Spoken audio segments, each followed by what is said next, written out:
मैं आज भी अपनी बात पे खड़ा हूँ। जहाँ तक मेरी बात है, मेरा विश्वास है कि ये लेटर उन्हीं का है और ये जांचा जाना चाहिए कि किसके ईमेल से ये लेटर किन किन एमपीज़ को गया, किन किन और महामहिम राष्ट्रपति के यहाँ गया कि नहीं, प्रधानमंत्री जी के यहाँ गया कि नहीं। इसकी जांच होनी चाहिए। और अगर जांच होगी, मैंने 2 बातें कही थी, इस पत्र की जांच होनी चाहिए, इस पत्र की हकीकत की जांच होनी चाहिए कि ये पत्र हकीकत में है या नहीं, और दूसरी जांच ये होनी चाहिए कि इसके तथ्य सही हैं कि नहीं जो आरोप लगाए गए हैं। तो उन्होंने आज जो प्रेस कॉन्फ्रेंस की, उनको ये कहना चाहिए था कि ये आरोप गलत हैं, मेरे द्वारा ये जो आरोप लगाए गए ये गलत हैं, ये कहना चाहिए था उनको। मतलब ये इस पत्र में जो दिखाया गया है कि ये आरोप मैं लगा रहा हूँ, ये नहीं है, सही नहीं है। धामी जी अच्छा काम कर रहे हैं, धामी जी ने मेरे खिलाफ कोई साजिश नहीं की, कोई षड्यंत्र नहीं किया, मैं धामी जी का सिपाही हूँ, ये कहना चाहिए उन्हें।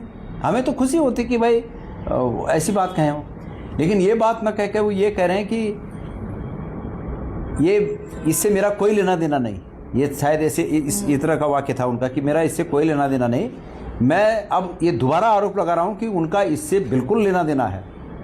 और बीजेपी की सरकार अगर चाहती है तो मेरे पे केस करे कि गणेश गोदियाल कह रहा है कि इस पत्र से निश्चित रूप में अरविंद पांडे जी का और धामी जी का लेना देना है। मैं कह रहा हूँ है, जांच होनी चाहिए इसकी।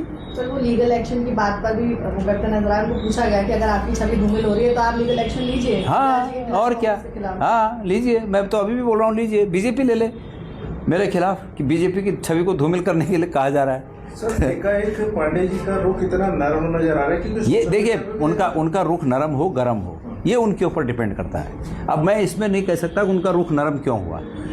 हो सकता है उनकी अपनी पार्टी है, पार्टी में बातचीत हुई होता है कि भाई आदमी नाराज़ है, पार्टी के लोगों ने आके उनको मना लिया हो, ये हो सकता है। धामी जी ने कह दिया हो कि तुम पर लगाए गए ये आरोप और तुम पर लगाई गई ये जांचें हम शिथिल कर रहे हैं। हमने तो मोदी राज में ये भी देख लिया कि एक राज्यसभा का एमपी उसी कंपनी पर जो है शिकंजा कसा जाता है और वो बीजेपी में शामिल होता है और वो शिकंजा ढीला कर दिया जाता है। तो ये भी देखा हमने।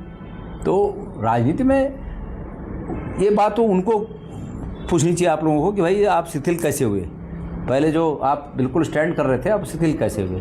तो इसलिए मैं ये कह रहा हूँ कि मैं आज भी अपनी बात पे खड़ा हूँ कि इन तथ्यों की जांच होनी चाहिए कि ये पत्र की वास्तविकता क्या है और इस पत्र में लगे हुए जो आरोप हैं उन आरोपों की वास्तविकता क्या है।